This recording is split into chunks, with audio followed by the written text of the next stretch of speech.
সূরা আল আনকাবুত।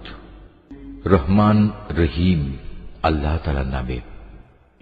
আলিফ লাম মিম।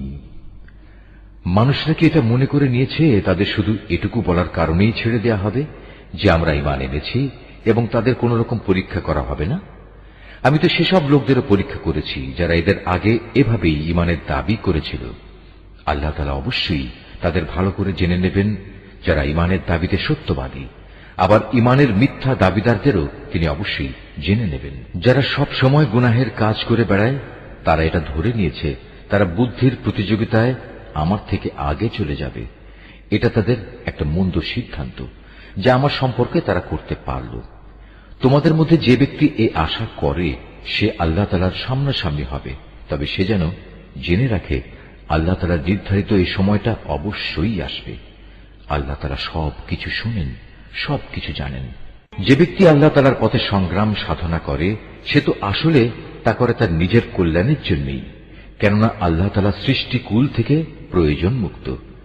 যারা ঈমান আনে এবং নেক কাজ করে আমি অবশ্যই তাদের সেসব দোষ ত্রুটিগুলো দূর করে দেব, এবং তারা যেসব নেক আমল করে আমি তাদের সেসব কর্মের উত্তম ফল দেব।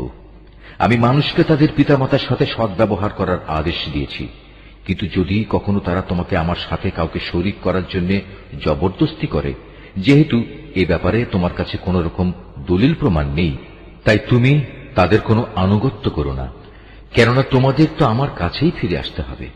আর তখন আমি অবশ্যই তোমাদের সব কিছু বলে দেব তোমরা দুনিয়ার জীবনে কে কোথায় কি করতে।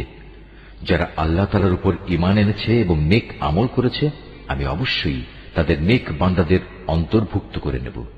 মানুষদের মাঝে কিছু এমনও আছে যারা মুখে বলে আমরা আল্লাহ তাআলার উপর ঈমান এনেছি, কিন্তু যখন তাকে আল্লাহর পথে চলার জন্য কষ্ট দেয়া হয় তখন তারা মানুষের এই পীড়নকে আল্লাহ তাআলার আযাবের মতোই মনে করে।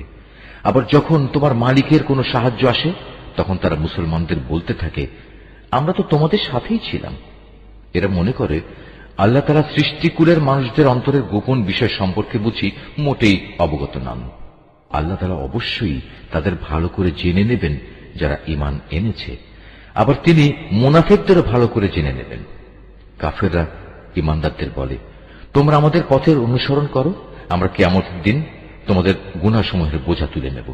অথচ তারা সেদিন তাদের নিজেদের গুনাহসমূহের সামান্য পরিমাণ বোঝাও উঠাতে পারবে না। এরা আসলেই মিথ্যাবাদী।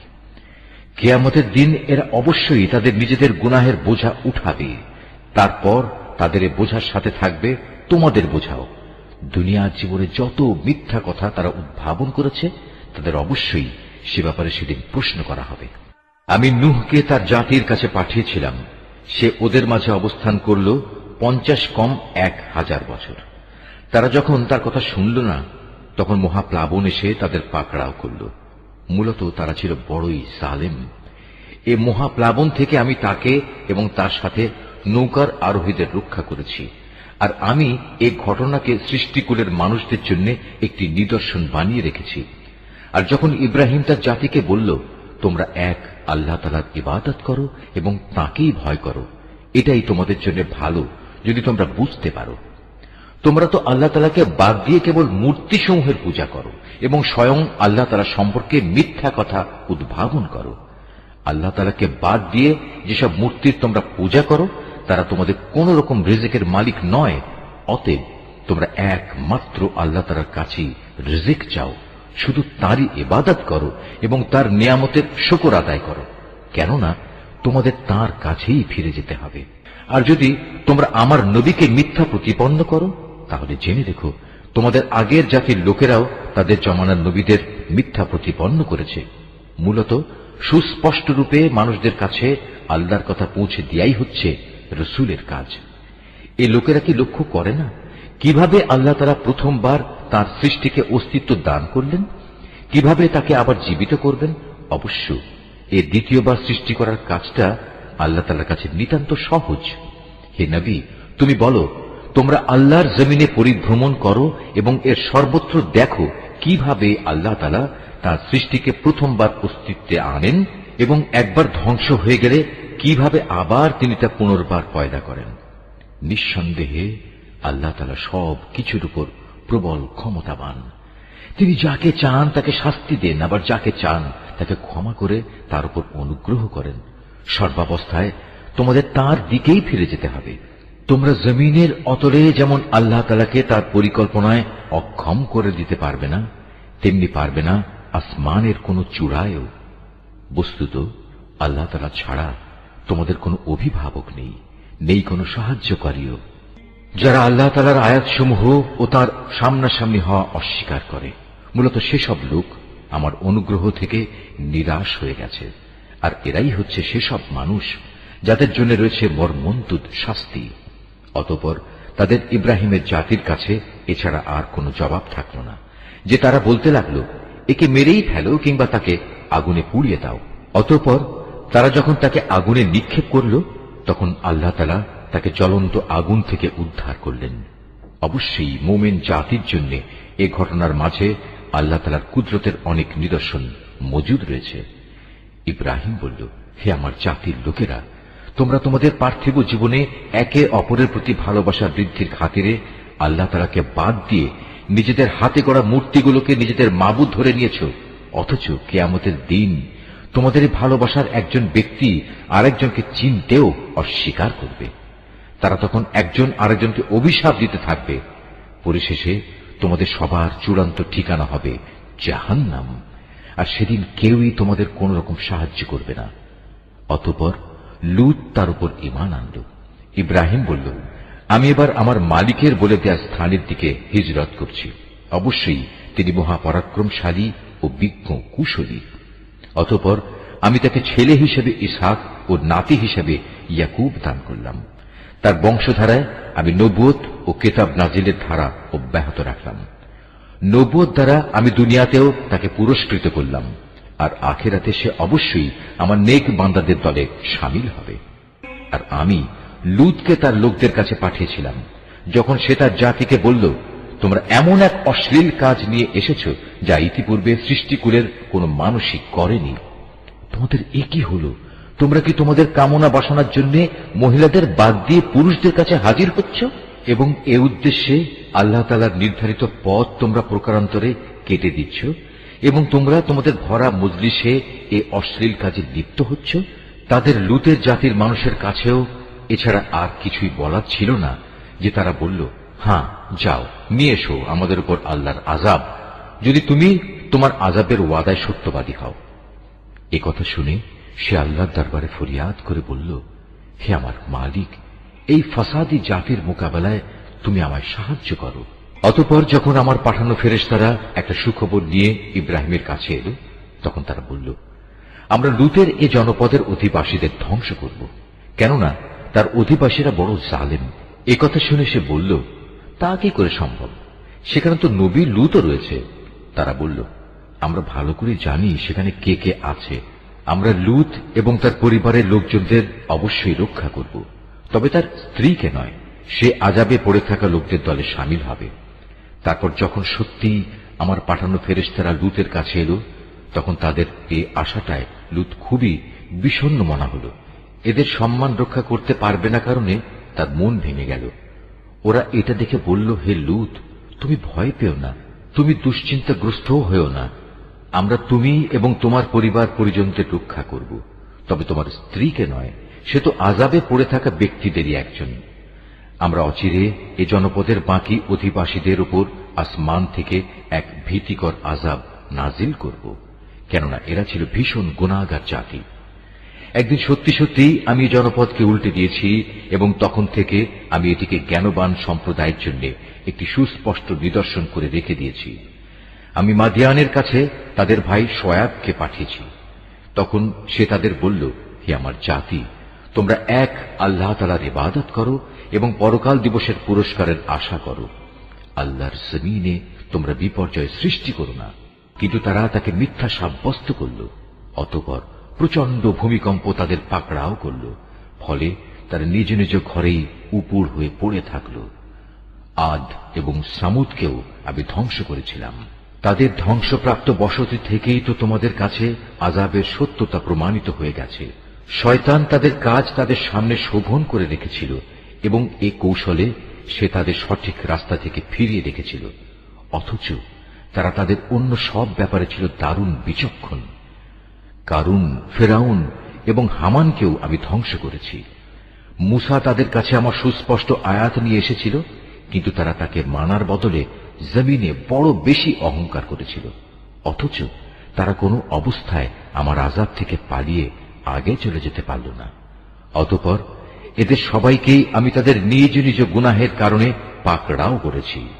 এদের কারো উপর প্রচন্ড ঝড় পাঠিয়েছি, কাউকে মহাগর্জন এসে আঘাত এনেছে, কাউকে আমি জমিনের নিচে গেড়ে দিয়েছি, আবার কাউকে আমি পানিতে ডুবিয়ে দিয়েছি।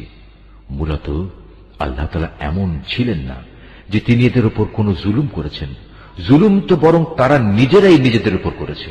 যেসব লোক আল্লাহ তাআলার বদলে অন্যকে নিজেদের অভিভাবক হিসেবে গ্রহণ করে, তাদের দৃষ্টান্ত হচ্ছে মাকড়সার মতো। তারা নিজেরাও এক ধরনের ঘর বানায়, আর দুনিয়ার দুর্বলতম ঘর হচ্ছে এই মাকড়সার ঘর। কত ভালো হতো যদি তারা এই সত্যটুকু বুঝতে পারত। এরা আল্লাহ তাআলার পরিবর্তে যে সবকিছুকে ডাকে, আল্লাহ তাআলা তাদের সম্পর্কে সম্যক অবগত রয়েছেন। তিনি মহাপরাক্রমশালী, প্রবল, প্রজ্ঞাময়। এ হচ্ছে সেই উদাহরণ যা আমি মানুষদের জন্যই পেশ করেছি। কেবল জ্ঞানী ব্যক্তিরাই তা বুঝতে পারে। আল্লাহ তাআলা আসমান সমূহ ও জমিন যথাযথভাবে সৃষ্টি করেছেন। বস্তুত এতে ঈমানদারদের জন্য আল্লাহ তাআলার অস্তিত্বের পক্ষে বড় প্রমাণ রয়েছে। যে কিতাব তোমার উপর নাজিল করা হয়েছে তুমি তা তেলাওয়াত করো এবং নামাজ প্রতিষ্ঠা করো। নিঃসন্দেহে নামাজ মানুষকে অশ্লীলতা ও মন্দ কাজ থেকে বিরত রাখে, পরন্তু আল্লাহ তাআলাকে হামেশা স্মরণ করাও একটি মহান কাজ। তোমরা যা কিছু করো আল্লাহ তাআলা তার সম্যক অবগত আছেন। হে মুসলমানরা, তোমরা কিতাবধারীদের সাথে কোন রকম তর্ক বিতর্ক করো না, তবে উত্তম পন্থায় করতে পারো। আবার তাদের মধ্যে যারা জুলুম করে তাদের কথা আলাদা। আর তোমরা বলো, আমরা ঈমান এনেছি কিতাবের যা কিছু আমাদের উপর নাজিল করা হয়েছে তার উপর, আরো ঈমান এনেছি যা কিছু তোমাদের উপর নাজিল করা হয়েছে তার উপরও। আসলে আমাদের মাবুদ ও তোমাদের মাবুদ হচ্ছেন একজন, এবং আমরা সবাই তার কাছেই আত্মসমর্পণ করি। যেভাবে আমি আগের কিতাব নাজিল করেছি ঠিক সেভাবেই আমি তোমার উপর এ কিতাবও নাজিল করেছি। আমি আগে যাদের কিতাব দান করেছিলাম, যারা সত্যানুসন্ধিৎসু ছিল, তারা এর উপর ঈমান এনেছে। পরবর্তী লোকদের মাঝেও কিছু ভালো মানুষ আছে যারা এর উপর ঈমান এনেছে। আসলে অস্বীকারীরা ছাড়া কেউই আমার আয়াত অস্বীকার করে না। তুমি তো এ কোরআন নাজিল হওয়ার আগে কোনো বই পুস্তক পাঠ করনি, না তুমি তোমার ডান হাত দিয়ে কোনো কিছু লিখে রেখেছ যে তা দেখে অসত্যের পূজারীরা কোনো সন্দেহে লিপ্ত হয়ে পড়ছে। বরং এগুলো হচ্ছে তাদের অন্তরে সুস্পষ্ট নিদর্শন, যাদের আল্লাহ তাআলার পক্ষ থেকে জ্ঞান দেয়া হয়েছে। কতিপয় জালেম ব্যক্তি ছাড়া আমার এই সুস্পষ্ট আয়াতের সাথে কেউই গোড়ামি করতে পারে না। তারা তোমার সম্পর্কে বলে, এ ব্যক্তির কাছে তার মালিকের পক্ষ থেকে নবুয়তের কোনো প্রমাণ নাজিল হয় না কেন? হে নবী, তুমি বলো, নিদর্শন তো আল্লাহ তাআলার হাতেই রয়েছে। আমি তো হচ্ছি আযাবের একজন সুস্পষ্ট সতর্ককারী মাত্র। হে নবী, এদের জন্য এটাই কি যথেষ্ট নয় যে স্বয়ং আমি তোমার উপর কিতাব নাজিল করেছি যা তাদের কাছে তেলাওয়াত করা হচ্ছে? অবশ্যই ঈমানদার সম্প্রদায়ের জন্য এতে আল্লাহ তাআলার অনুগ্রহ ও নসিহত রয়েছে। হে নবী, তুমি বলো, আমার ও তোমাদের মধ্যে সাক্ষী হিসেবে আল্লাহ তাআলাই যথেষ্ট। কেননা আসমান সমূহ ও জমিনে যা আছে তার সবকিছু তিনি জানেন। যারা বাতিলের উপর ঈমান আনে এবং আল্লাহ তাআলাকে অস্বীকার করে, তারাই হচ্ছে মারাত্মক ক্ষতিগ্রস্ত। হে নবী, এরা তোমার কাছে আযাব ত্বরান্বিত করার কথা বলে। যদি আল্লাহ তাআলার কাছে এদের শাস্তি দেওয়ার জন্য একটি দিনক্ষণ সুনির্দিষ্ট না থাকত, তাহলে কবেই না তাদের উপর আযাব এসে যেত। অবশ্যই এদের উপর আকস্মিকভাবে আযাব আসবে এবং তারা জানতেও পারবে না। তোমার কাছে এরা আযাব ত্বরান্বিত করার কথা বলে, অথচ জাহান্নাম তো কাফেরদের পরিবেষ্টন করেই নেবে। যেদিন আযাব তাদের গ্রাস করবে, তাদের ওপর থেকে, তাদের পায়ের নিচ থেকে তাদের গ্রাস করবে। আল্লাহ তাআলা তখন বলবেন, দুনিয়ায় তোমরা যা কিছু করতে এখন তার মজা উপভোগ করো। হে আমার বান্দারা, যারা আমার উপর ঈমান এনেছ, আমার জমিন অনেক প্রশস্ত, সুতরাং তোমরা একমাত্র আমার ইবাদত করো। প্রতিটি জীবকেই মরণের স্বাদ গ্রহণ করতে হবে। এরপর তোমাদের সবাইকে আমার কাছেই ফিরে আসতে হবে। যারা আমার উপর ঈমান আনবে এবং নেক কাজ করবে, আমি তাদের জন্য জান্নাতে সুরম্য কোঠা তৈরি করব, যার পাদদেশ দিয়ে ঝর্ণাধারা প্রবহমান থাকবে। সেখানে তারা চিরস্থায়ী হবে। কত উত্তম পুরস্কার এই নেককার মানুষগুলোর জন্য। নেককার মানুষ হচ্ছে তারা যারা ধৈর্য ধারণ করেছে এবং সর্বাবস্থায় নিজেদের মালিকের উপরই নির্ভর করেছে। কত ধরনের বিচরণশীল জীব এ দুনিয়ায় রয়েছে, যারা কেউই নিজেদের রিজিক নিজেরা কাঁধে বহন করে বেড়ায় না। আল্লাহ তাআলাই তাদের এবং তোমাদের নিত্যদিনের রিজিক সরবরাহ করেন। তিনি সব কিছু শোনেন এবং সব কিছু জানেন। হে নবী, তুমি যদি তাদের জিজ্ঞেস করো, আসমান সমূহ ও জমিন কে পয়দা করেছে, সূর্য ও চন্দ্রকে কে কাজে লাগিয়ে রেখেছে, তারা অবশ্যই বলবে একমাত্র আল্লাহ তাআলা। কিন্তু তারপরেও এরা কোথায় কোথায় ঠোকর খাচ্ছে। বস্তুত আল্লাহ তাআলা তার বান্দাদের মাঝে যাকে চান তার রিজিক প্রশস্ত করে দেন, আবার যাকে চান তার জন্য তা কমিয়ে দেন। অবশ্যই আল্লাহ তাআলা সবকিছুর ব্যাপারে সম্যক অবগত আছেন।